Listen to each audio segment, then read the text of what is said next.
Greetings, this is yours truly, Lord Karo, welcome to my domain. Part 2612 Chapter 7. So what if Izuku Midoriya stood, glaring down at his opponent? The other boy was a bloodied mess, convulsing at some points due to the electric shocks that still streamed through his body. Izuku had beaten him down after a rather long and arduous fight. He had just recently awakened his quirks about a week ago. Well, it felt like a week, but he couldn't be too sure of that. And this was probably one of the first victories he'd claimed in the arena. All the times before that, he'd been beaten by this boy, Kozuki, but not today. Today, he finally turned the tables on him, surprised him with his proficiency over Shadow Sneak, Hydro Cannon, and Electromagneta. The three quirks combined allowed him to immobilize Kozuki from range, and once that was done, Izuku had gone in to beat the snot out of him. But Kozuki proved to be a bit more resilient than Izuku expected, and what followed next was nothing short of a straight-up, no-holds-barred brawl that Izuku barely managed to come out on top in. But what mattered was that Izuku had come out on top. That feeling, the one he got when he was looking down upon his opponent after defeating him, had no name to it that Izuku knew of, but all that he knew was that the feeling, he could get addicted to it. After getting beat up and losing for far too long in the arena, Izuku was finally starting to win. He loved the feeling that came with it, and, holy shit. How could Izuku have forgotten? How could he have forgotten? With victory came the promise of food. His empty stomach grumbled out of desire to be filled. When he thought of all the food that he was about to receive due to being a winner, he couldn't help but start salivating on the spot. He'd been a loser for far too long, doomed to watch the winner eat a feast right before his eyes. A feast that he couldn't touch. All he had to keep him going were the crappy supplements that they injected him with, but now he was going to eat food. A feast to be eaten right in front of the loser, Kozuki. Izuku couldn't help it. He did a happy little dance, and as he did, a hard object struck his right side, sending him flying and tumbling to the side. Momentarily stunned, Izuku looked at his attacker. A trembling Kozuki, with static shocks still coursing through his body. His right hand was formed into an iron ball, which meant his quirk iron hardening was still active. If you, the other boy began, staggering toward Izuku, think that you're gonna eat today instead of me. He never got to finish the sentence. Izuku's palms split open and Hydro Cannon activated with a previously unseen fury. Two beams of water crashed into Kozuki, sending the boy sprawling to the ground, and Izuku got up, continuously hosing the other boy down. He switched on Electromagneta for extra measure, sending electric shocks through the water, watching as Kozuki screamed and twitched. After a few moments, Izuku's water petered out, leaving a thoroughly soaked boy on the ground. Without waiting to see what his condition was, Izuku walked up and lifted his foot. Don't. A stomp to the head. Get, another stomp. In. A kick this time. A final, brutal kick that shattered the boy's nose. Way. Breathing heavily, Izuku stared down at the unmoving body before him. He added one final kick for good measure. So, the faceless man said genially, what have we learned today? Izuku looked up from stuffing his face with fried chicken. Since Kozuki was still unconscious, he'd been graced with Sensei's presence at dinner instead. He seemed to be interested in Izuku's progress with his quirks. Electromagneta can be used with Hydro Cannon, Izuku succinctly summarized, earning an amused chuckle from the older man. Although I wasn't talking about that, the dual usage of those quirks was something I did not anticipate. So kudos to you for figuring that out. You piqued my interest. We're all looking forward to seeing how you develop your quirks, the faceless man said. Oh, well, thank you, Izuku replied, a bit embarrassed. Then, if I may ask, what were you talking about? Oh, Izuku's sensei propped a foot up on his knee and leaned on his right arm. I'm talking about when you let your guard down in the arena today, remember? A wide, twisted smile. Just because someone is down, it doesn't mean that they're out. People have a tendency to get back up at the most inopportune times. So, when we have a chance and knock a person down. The next words carved their way into Izuku's heart. We always make sure they can never get back up. Unbreakable. So what if Izuku yawned? Even after he slept 19 hours yesterday and another 17 today, he still felt exhausted. After a rather troubled-looking Toshinori had left him yesterday, he went to the common area to make himself some food. Feeling particularly famished, Izuku devoured 8 big sandwiches, and Aizawa came to question the boys about the USJ soon after that. Fortunately, his arm appeared to be in a better state, though it was still in a bandage. At least he could move it, and he reassured Izuku, saying that it was mostly a reminder for himself to not overuse it. Their talk was quick and to the point. Izuku regurgitated everything he remembered about the USJ, which, if he was being honest, was not a whole lot. Most of his memories had been blurry before Katsuki literally punched him back to his senses. All he could remember with acute clarity was visualize reconstructing, not healing. And having a mental breakdown after that. Yeah, unfortunately, that had happened. But Izuku kept his conversation and meeting with Tamura Shigaraki to himself. He wanted to discuss it with Toshinori first, if possible. He'd chickened out of it the last time he talked with his mentor, but next time, he promised himself he'd bring it up next time. A strange comment came from Aizawa right before he left. And, are you okay? I don't want you to beat yourself up over what happened. Sometimes, doing those things are necessary. Confused, Izuku had tilted his head. What are you talking about? The villain attack? Well, yeah, I'm fine. His voice trailed off when he saw the look of realization in Aizawa's eyes. Never mind. Forget that I said anything.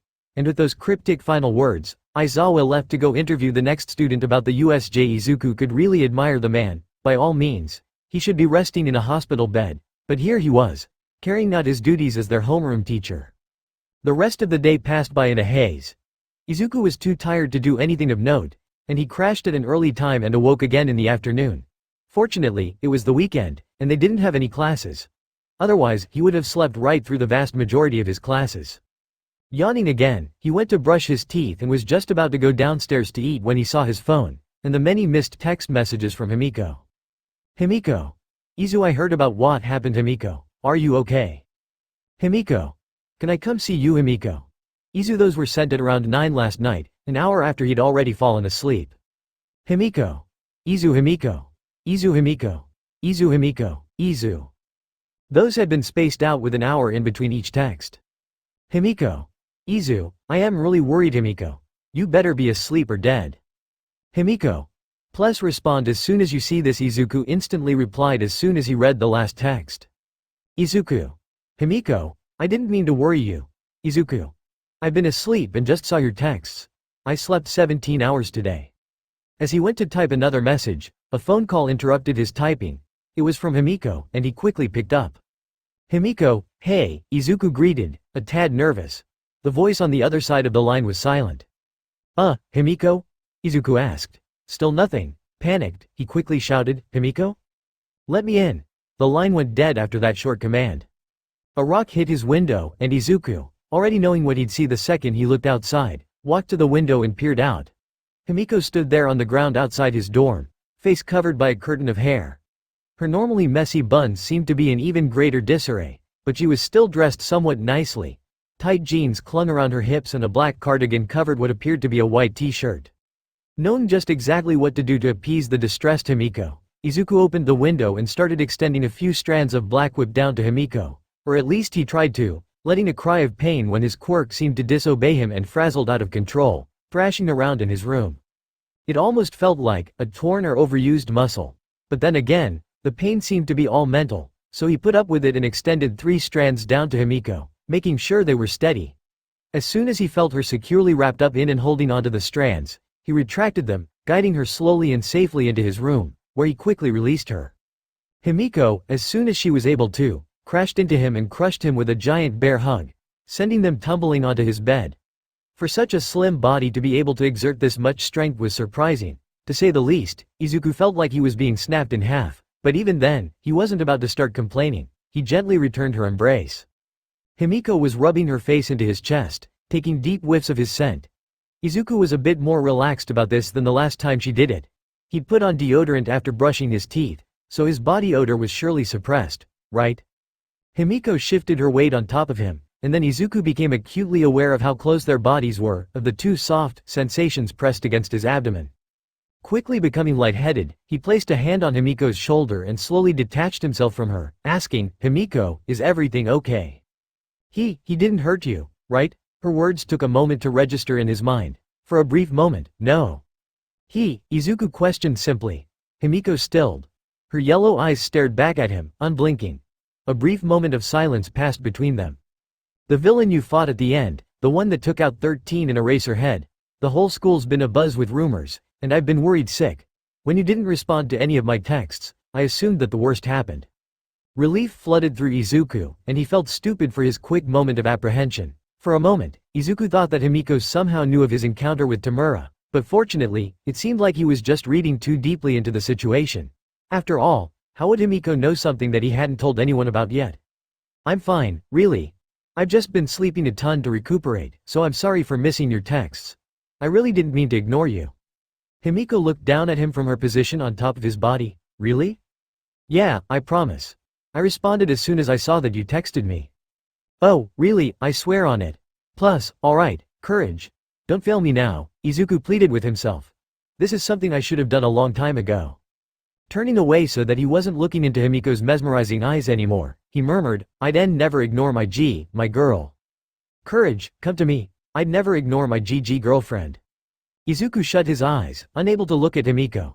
A rogue thought came to him. Wait, what if I just majorly fucked up? I never properly asked her to be my girlfriend, I just kind of assumed it since we were already kissing, and she's been the only one on my mind for as long as I can remember. Oh my god, what if I screwed things up and lost my only chance? Eyes still shut, he suddenly yelled, I'm sorry for making assumptions. Izuku was silenced by a pair of hands gripping his face and covering his mouth. He opened his eyes to see a very flushed face inches from his own. That was one of the best things I've ever heard in my life, Himiko quietly said. Don't you dare take that back. Izuku could do nothing but nod dumbly. Himiko's eyes seemed hazy, and her breaths came in deep and labored. Himiko looked like she was desperately trying to hold herself back, and she ultimately settled for a kiss on his exposed cheek and a quick nibble on his earlobe before pulling away, releasing his face from her grip. So, girlfriend. Himiko looked up at the ceiling, trying but failing to hide the dark blush coloring her cheeks. What brought that on? Ixolo was sure his face was just as red as Himiko's was. It was something I should have done years ago, actually. Asked you to be my girlfriend. I'm sorry that I. A sharp glare from Himiko made him revise his words. What I mean is that I should have properly asked you first instead of just blurting it out of the blue. So, please, just let me redo it. Himiko looked back down at him. Izuku grew starkly aware of the fact that she was all but straddling him, but he pushed that thought out of his mind. It took all his focus and concentration to say his next few words. Himiko, I like you a lot. No, I might even be able to say that I love you. I don't know the distinction between the two all that well, but I'm sure that as I spend more time with you, I'll be able to tell the difference and say with confidence that I love you. I'm rambling, I know, so, Himiko, will you be my girlfriend? It wasn't all that romantic, what with them being on his bed in his dormitory, but Izuku didn't particularly care. It already took enough out of him to say the words, so he couldn't be bothered with the place of his confession. It was just something that he felt had to be done. Contrary to his expectations, Himiko didn't respond immediately. Instead, she bit her lip and murmured, why me? That was an unexpected turn of events. Izuku never would have guessed that Himiko would react like this, but he guessed that learning these little things about each other was what made the start of a relationship so exciting in the first place. How could it be anyone but you? Izuku retorted, smiling fondly at her. From the moment you talked to me on that beach, all those years ago, how could it have been anyone but you? If it was even possible, Himiko turned a darker shade of red, but Izuku was sure his face matched hers. You were one of my only friends during that time, were there for me when pretty much no one else was. And plus, you've been nothing but supportive of me, nothing but honest. In his nervous state, Izuku missed the way Himiko flinched at the word, with me. So, I'll ask again. How could it be anyone but you? For the first time, their positions were reversed. Himiko was now unable to form words because of something Izuku had said, opening and closing her mouth much like a goldfish. It was adorable, Izuku decided, and with the last boost he had from his courage, he reached up and tenderly kissed her. He could understand why Himiko liked teasing him so much. Frontal attacks like that aren't fair, Himiko said under her breath after they parted lips. A predatory look had overtaken her features after he had kissed her, and Izuku felt simultaneously scared and aroused. Though, she whispered in his ear, I don't mind you being the aggressor every now and then, but now it's my turn. His courage depleted, Izuku was now at the whims of Himiko. She ravaged his neck, making small bites along the length of it. The bites weren't deep enough to draw blood. They were more like playful nibbles, but when she reached his pulse point, she bit in, blood flowing freely from the wound he allowed himself to have. That seemed to be her favorite spot. Izuku, used to the slight pain, allowed Himiko to have her meal. After a few seconds, Himiko pulled off of his neck and sat back. The adorable, flushed Himiko from before was gone and nowhere to be found, replaced by an almost ravenous-looking Himiko. Even as she licked the blood, his blood, off of her lips, she looked like she wasn't satisfied. Her lips hungrily crashed into his, and he spent the next few moments being utterly dominated by Himiko's tongue as it explored every nook and cranny of his own mouth.